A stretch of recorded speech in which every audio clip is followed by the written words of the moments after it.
মোৰ পৰিবাৰ ঘৰত নাই, মই থাকোঁ গুৱাহাটীত। তাৰপৰা মই ৰাতিপুৱা খবৰ পালোঁ ঘৰত বোলে নাই, মইনাটো কান্দি আছে ৰাতি অকলে অকলে। তাৰপিছত মই আহি বিচাৰ খোচাৰ কৰিলোঁ, আজি 2 দিন 3 দিনে হ'ব। তাৰপিছত তাই ফোনো কৰিলোঁ, নাই মই চাৰিআলিতে মোক ফোন কৰিছে, কৈছে মই ঘৰৰ পৰা গুচি আহিলোঁ, মইনাটোক চাবি, আলানি নকৰিবি।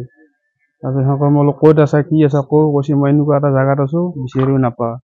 মই ঠিকে, মই আহি লগে লগে থানাত দিলোঁ, এজাহাৰ দিলোঁ, কিবা দিলোঁ। কালিও মই গ'লোঁ, কালি অলপমান গম পালোঁ, কিন্তু তাই তাৰ পৰা পলালে নে কি হ'ল মই এতিয়া সেইটো গম পোৱা নাই। মইনাটোতো কান্দি আছে ঘৰত মাইকে। এতিয়া সোনকালে আহিলে ভাল হয় আৰু। তুমি সন্দেহ কৰা নেকি আৰু? এতিয়া কাকো এনেকুৱা ধৰ ফোন কৰিলে মই বিজি নাপাওঁ, কিবা নাপাওঁ। মোৰ টাইম টেবুলো নাই ফোন কৰাৰ। ৰাতি 12টাতো কৰোঁ, 11টাতো ফোন কৰোঁ।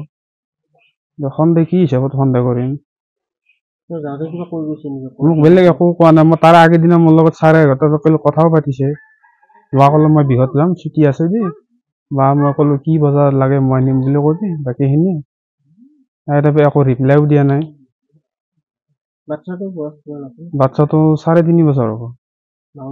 মাকক বিচাৰি কান্দি আছে। সোনকালে আহিলে ভাল লাগে আৰু, মানে মইনাটো কান্দি আছে মাকে। য'তে আছে সোনকালে আহিলে ভাল হয় আৰু। মই উঠিলোঁ বাহিৰত পেচাব কৰিব, ৰাতিপুৱা ভালকৈ পঢ়া নাই। উঠি পেচাব কৰিব গ'লোঁ, পেচাব কৰি আহি দেখিলোঁ যে মাইনাটো ঘৰৰ পৰা উঠি আছে, ককা মাই নাই।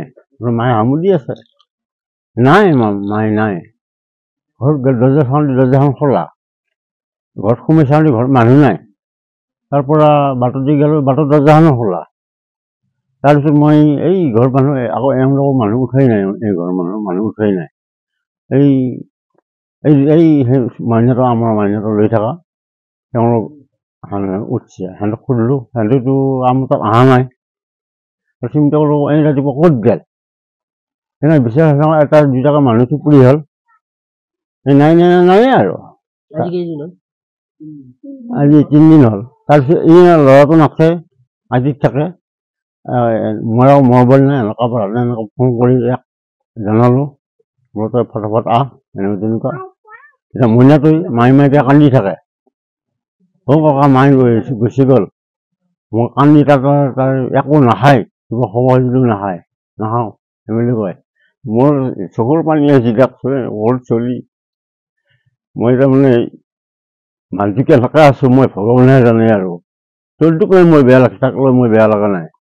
মায়ে ক'ত গ'ল ককা, এনেকুৱাই। আপোনাৰ বোৱাৰী হয়? মোৰ বোৱাৰী হয়, তাৰ নাম নমনীতা।